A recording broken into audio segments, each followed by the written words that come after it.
Assalamualaikum warahmatullahi wabarakatuh. Bismillahirrahmanirrahim. Ashhadu an la ilaha illallah wa ashhadu anna Muhammadar Rasulullah. Allahumma salli ala sayyidina Muhammad wa ala ali sayyidina Muhammad. Rabbis rahli sadari wa yassirli amri wahlul 'uqdatam min lisani yafqahu qawli. Amin. Bismillahirrahmanirrahim. Salam hormatku, salam ta'zimku, salam kasih dan sayangku kepada para sahabat-sahabatku, jamaah uripi Allah dimanapun Anda berada, baik yang ada di dalam ataupun yang ada di luar negeri. Semoga saya dan kita semua senantiasa selalu di dalam syafaat Allah Subhanahu wa ta'ala. Amin ya rabbal alamin.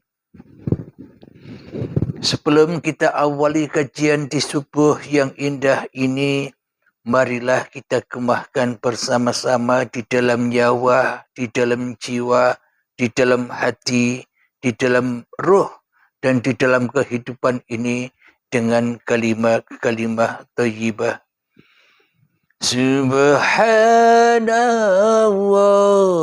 walhamdulillah wa la ilaha illallah wallahu akbar wa la hawla wa la quwwata illa billahil aliyil azim. Sadaqallahul azim.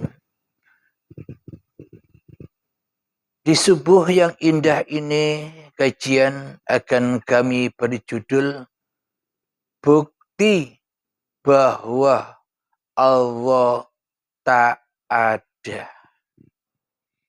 Kenapa kami selalu membawakan tema atau membawakan judul yang serba kontradiktif, judul yang serba sangar atau yang serba ekstrim? Tujuan kami hanyalah supaya hati kita yang tertidur pulas, hati kita yang tertidur lama, supaya lekas-lekas bangun, supaya lekas-lekas sadar. Kita yang selama ini tidur dan selalu bermimpi-mimpi di dalam kehidupan manusia kita, agar segera hijrah, agar segera bangun kepada dan ke dalam kehidupan uripe Allah. Jika tidak dengan judul-judul yang ekstrim, maka kita tak akan pernah tergugah dan hanya mimpi-mimpi saja di dalam kehidupan dunia ini. Sesuai kalimah di dalam adzan subuh barusan, as-salatu khairum minan naum, as-salatu khairum minan naum. Salat itu lebih baik daripada tidur. Maknanya bagaimana ini? Salat yang bagaimana dan tidur yang bagaimana? Kalau kita kaji secara syariatnya, yakni ya kajiannya ya syariat, tidurnya badan, dan bangunnya badan. Kita belum sempat atau sampai menempuh atau menembus hati kita selama ini. Karena selama ini kita hanya berkaji dan kaji ala syariat saja. Padahal di dalam Al-Quran penuh syarat. Bukan syariat saja, tapi makna hakikatnya, makna hatinya. Karena iman Islam, karena kufur kafir itu adanya di hati, bukan di dohir. Meskipun baju dohir kita baju takwa seperti ini, akan tetapi bila yang nyata, yang wujud, yang hidup di dalam hatiku hanya Abdul Halimnya, apa gunanya pakaian agama ini? Tak ada imbasnya, malah menjadikan kita semakin syirik kafir hati kita kepada Allah.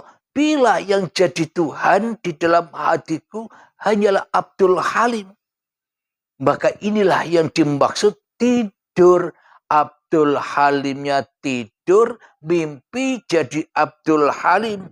Mimpi bertemu dengan angan-angannya. Mimpi bertemu dengan cita-citanya. Mimpi bertemu ilmu-ilmunya. Mimpi bertemu amal-amalnya. Mimpi bertemu dengan segala aktivitas-aktivitasnya di dalam kehidupan ini. Semuanya hanya mimpi saja. Itulah bukti bahwa sebenarnya Allah tak ada bagi Abdul Halimnya. Selama Abdul Halimnya masih ada. Selama Abdul Halimnya masih berperan. Selama Abdul Halimnya masih wujud. Selama Abdul Halimnya masih hidup. Dan selama Abdul Halimnya memegang peranan penting dan kekuasaan di dalam kehidupan ini, maka itulah bukti bahwa Allah tak ada. Sebab apa? Sebab selama ini hanya mitos saja. Hanya cerita dongeng saja bahwa Allah ada. Toh nyatanya di dalam hatiku Abdul Halim, Allah nyata ada. Toh nyatanya di dalam hatiku Abdul Halim, Allahnya goib. Toh nyatanya di dalam hatiku Abdul Halim, Allahnya rawujud. Toh nyatanya di dalam hatiku Abdul Halim, Allahnya tak punya kuasa apapun atas semua yang ku kerjakan. Allah tak punya kuasa di dalam hidupku. Allah tak punya kuasa di dalam pergerakan-pergerakan badanku. Allah tak punya kekuasaan dengan ilmu-ilmuku. Allah tak punya kekuasaan di dalam amal-amalku. Inilah tanda bukti bahwa sebenarnya selama ini Allah tak ada bagi Abdul Halimnya. Karena Abdul Halimnya merasa paling ada daripada Tuhannya, merasa paling hidup daripada hidup Tuhannya, merasa wujud daripada wujud Tuhannya, merasa berkuasa daripada kuasa Tuhannya. Selama ini Abdul Halimnya jadi Tuhan atas dirinya sendiri. Inilah bukti bahwa Abdul Halim dan bukti bahwa kepada seluruh manusia selama ini ternyata Allahnya tidak ada. Buktinya Allah tidak ada, yang ada hanyalah diri kita sendiri selama ini. Nyata bukan kalau Allah tidak ada? Terbukti bukan bila Allah itu tidak ada, tidak wujud, tidak hidup, tidak punya kuasa. Jangankan punya kuasa, hidup saja tidak punya Allah. Jangankan berkuasa atas makhluknya, Allahnya saja goib, tidak ada. Bagaimana mungkin yang tak ada menguasai yang ada? Bagaimana mungkin yang goib menguasai yang wujud? Semua itu kan bertolak belakang. Kita selama ini mengaku memeluk suatu agama. Memeluk suatu agama yang selalu mengesahkan Allah. Agama apapun kita, nama apapun agama kita, bila di dalam hati kita, diri kita masih ada daripada Tuhan, ya semuanya itu tanda bukti bahwa kita belum bertuhan. Karena Tuhannya tidak ada. Yang ada hanyalah diri kita sendiri selama ini. Itulah bukti yang sangat amat nyatanya pada seluruh manusia bahwa Allah tidak ada bagi manusia. Bila manusianya masih ada, bagaimana mungkin Allah ada? Bila manusianya masih wujud di dalam hatinya, bagaimana mungkin Allah wujud? Tentu Allah gaib. Bila masih ada diri kemanusiaannya di dalam hatinya, bagaimana mungkin Allah bisa nyata bagi manusia? Jadi yang nyata bagi Allah itu ya Allah sendiri. Yang hidup bagi Allah itu ya Allah sendiri. Yang ada bagi Allah itu ya Allah sendiri. Yang nyata bagi Allah itu ya Allah sendiri. Yang berkuasa bagi Allah itu ya Allah sendiri. Berarti hidup, wujud, kuasa dan sebagainya itu semua hanyalah milik Allah bila Allahnya yang paling wujud di dalam hati kita.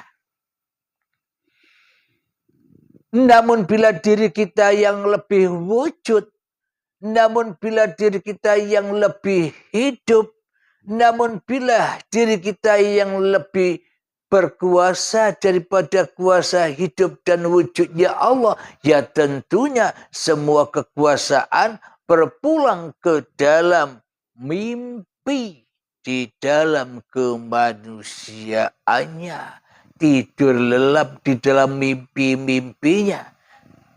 Ketika syakaratul maut tiba, maka manusia sama-sama melotot, melongo, kaget. Loh, itulah hari penyesalan, itulah hari kebinasaan, itulah hari di mana kita selama ini akan bangun di dalam tidur panjang kita di dalam dunia ini.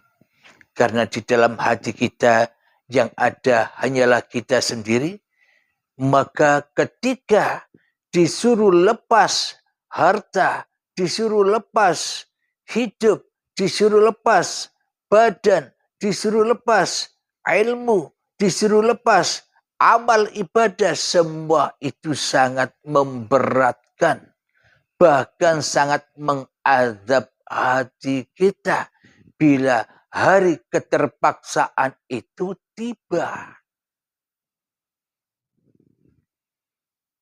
Yakni baiatul akbar, baiatul paksa, baiat di mana manusia dipaksa pulang dengan azab yang pedih karena kebanyakan tidur.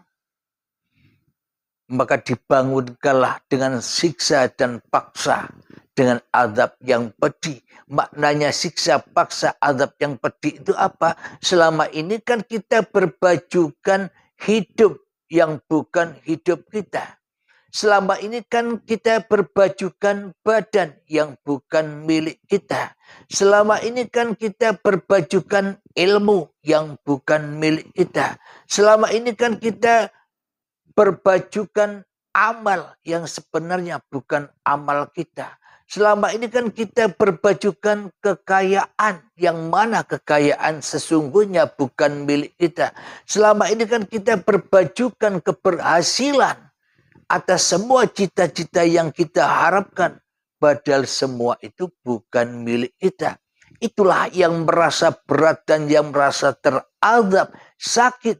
Karena kita sudah memegang erat baju-baju yang bukan milik kita. Sehingga kita diazab, Jangankan saat syakaratul maut, ketika saat ini pun bila yang terjadi di dalam diri kita tidak sesuai dengan apa yang kita cita-citakan, maka kita akan terbakar, kita akan marah, kita akan kecewa, kita akan merana sengsara dan sebagainya. Alhamdulillahirabbil alamin. Semua itu kenapa? Karena Allah-nya tak ada. Itulah bukti kesengsaraan manusia. Ketika Allah tidak adakan, Allah digoibkan, ya sengsaralah hidup manusia tanpa Tuhan. Alhamdulillahirabbil alamin. Sebelum kita lanjutkan bersama, marilah kita menuju ke dalam diri, menebus lorong pintu 7 langit dan menebus lorong pintu 7 bumi untuk mi'raj ke Sidratul Muntaha, untuk mi'raj kepada Arsyil Azim, untuk mi'raj kepada Allah. Bismillahirrahmanirrahim. Mengheningkan cipta, mulai silahkan.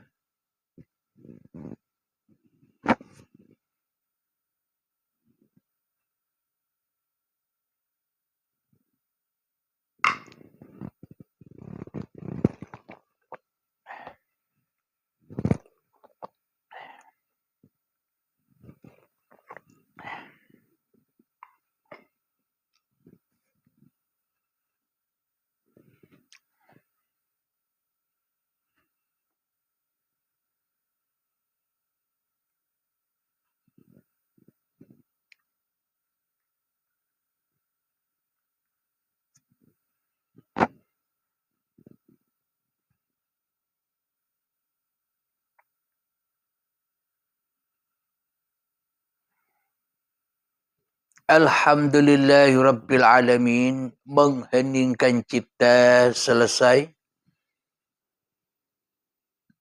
Jadi siapakah yang bisa mengheningkan cipta? Ketika manusianya sudah lenyap, ketika manusianya sudah gaib, ketika manusianya sudah tak wujud lagi di dalam hatinya, karena hati, roh, nyawa, jiwa, dan kehidupan ini hanyalah milik Inna salati wa nusuki wa mahyaya wa mamati lillahi rabbil alamin. Sesungguhnya solat dan sesungguhnya ibadah-ibadahku, bahkan hidup dan matiku hanyalah milik Rabbul Alamin. Itulah nyata bahwa Allah ada ketika manusianya sudah tak ada.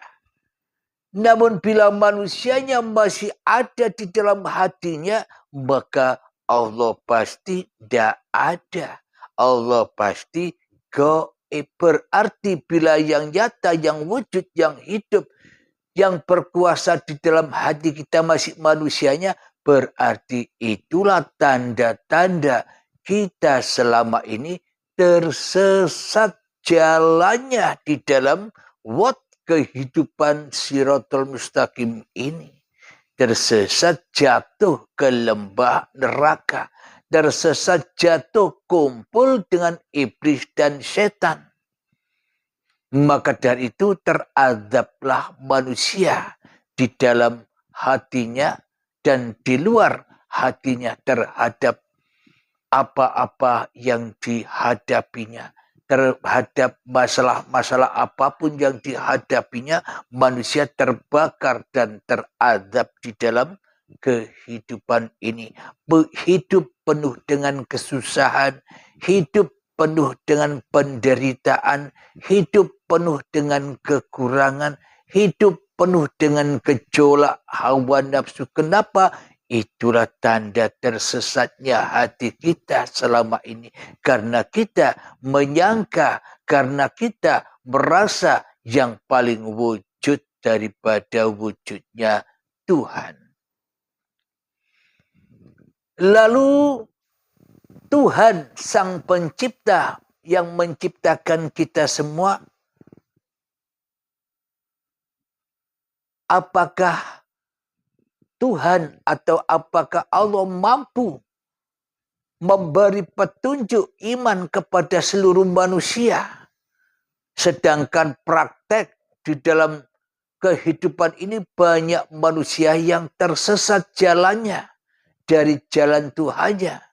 Logikanya selama ini kan seluruh manusia, bila dikatakan manusia berarti yang ada, yang wujud, yang hidup di dalam hatinya kan manusia. Berarti seluruh manusia selama ini tersesat jalannya karena masih ada manusianya.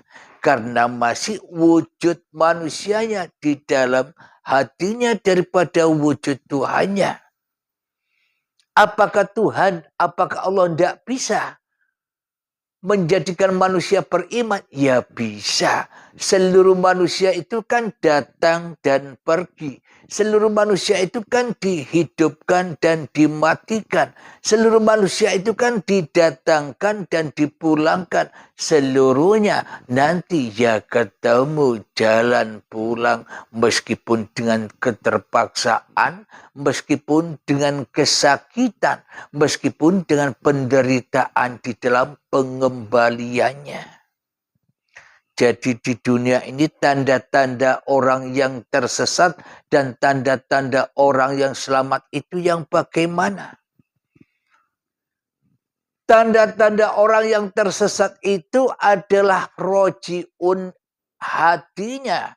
Rojiun apa yang dikalamkannya. Rojiun pulang apa yang menjadi pendapat hatinya. Pasti memihak atau pasti pulang kepada awake dewe. Ilmu, amal, kekayaan, kebanggaan, kemuliaan pulang kepada awake dewe. Itulah yang dimaksud orang-orang yang tersesat jalannya. Meskipun pakaiannya baju agama, tapi bila di dalam hatinya kita masih merasa lebih ada daripada yang ada, kita masih merasa hidup daripada hidupnya Allah, kita masih merasa nyata kedirian manusia kita dibanding Allah, yaitulah manusia yang tersesat.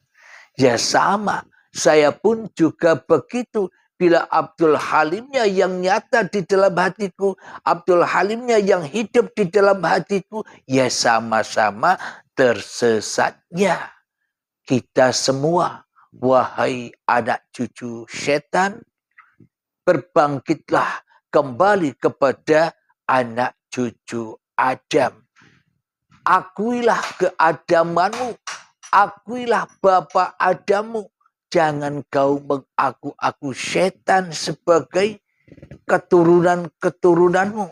Selama ini kan kita mengaku merasa lebih ada daripada Allah.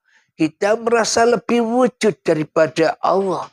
Kita merasa hidup daripada Allah. Itulah bukti bahwa kita selama ini jadi setan kumpul. Setan jadi anak buahnya. Setan jadi rasul-rasulnya. Setan jadi utusan-utusannya. Setan jadi pesuruh-pesuruhnya. Setan selama ini tanpa kita sadari selama ini. Itulah bukti-bukti bahwa Allah itu tak ada di dalam hati kita ketika kitanya yang masih ada. Mari kita buka di surat Yunus ayat yang ke-99. A'udzu billahi minasyaitonir rajim. Bismillahirrahmanirrahim. Walau syaa rabbuka la'amana man fil ardi kulluhum jami'a afa anta tukrihun nasa hatta yakunu mu'minin. Yang artinya, dan jika Tuhanmu menghendaki, tentulah beriman semua orang yang di bumi seluruhnya. Tetapi apakah kamu hendak memaksa manusia agar mereka menjadikan orang-orang yang beriman? Jadi Allah mampu mengembalikan seluruh manusia, menjadikan iman seluruh manusia kepada Allah. Tapi ya nanti terwujudnya ketika kita sudah pulang, nyatalah hanya Allah yang benar, bukan kita yang benar.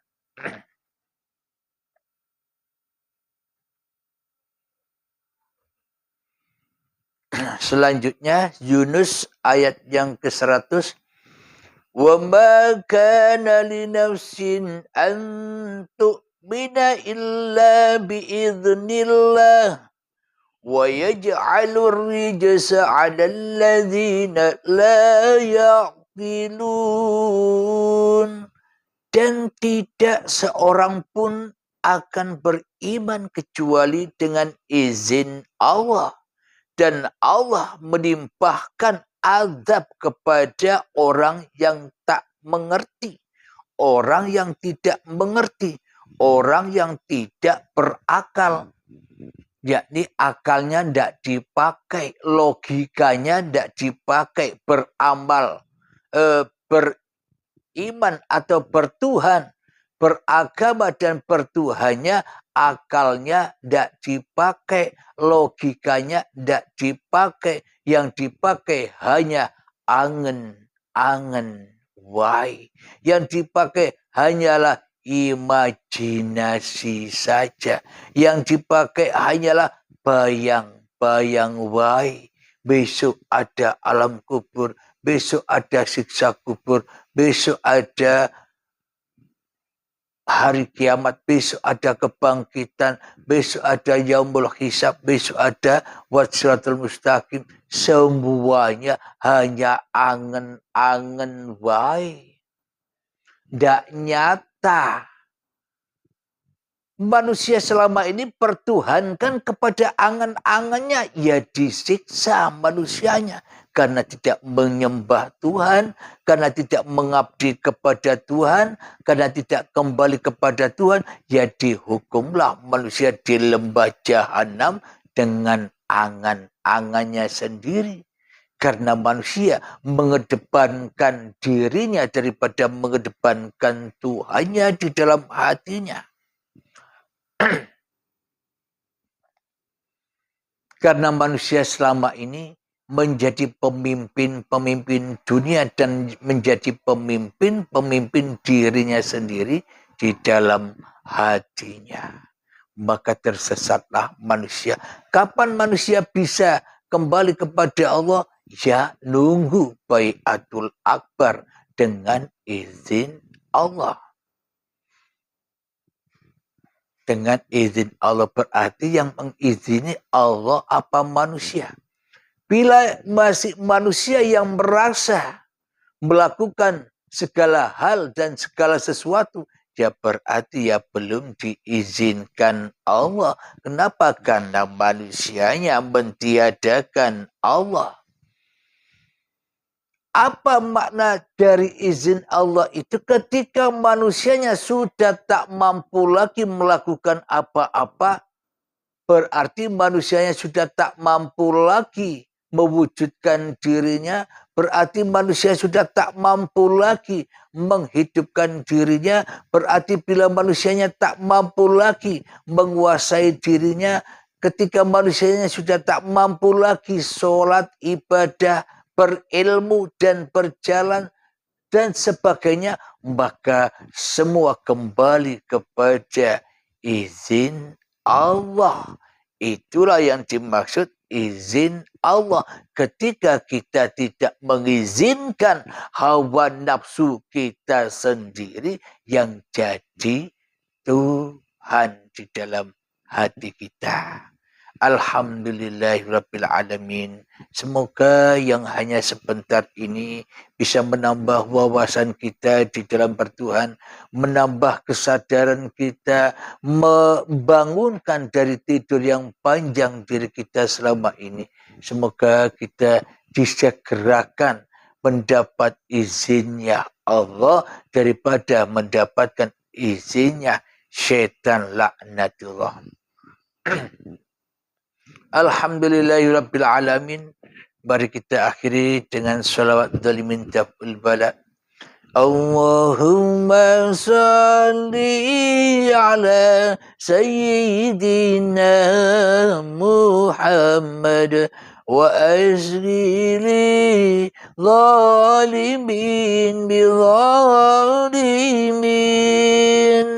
Allahumma salli ala Sayyidina Muhammad wa asli zalimin bi zalimin wa ahrijna min bainihim salimin wa ala alihi wa sahbihi ajma'in. Bismillahirrahmanirrahim. Allahumma ya qadiyal hajat, Allahumma ya mujibad da'awat, Allahumma ya rafi'ad darajat, Allahumma ya muhillal muskilat, Allahumma ya syafiyal amrad, Allahumma ya kafiyal muhimmat, Allahumma ya dafi'al bariyat. Allahumma khtim lana bil iman, Allahumma khtim lana bil islam, bijahi sayyidil mursalin. Rabbana atina fid dunya hasanah wa fil akhirati hasanah wa qina adzabannar. Wa sallallahu ala sayyidina Muhammad wa ala alihi wa sahbihi wa sallam. Walhamdulillahi rabbil alamin. Akhiru kalam. Assalamualaikum warahmatullahi wabarakatuh.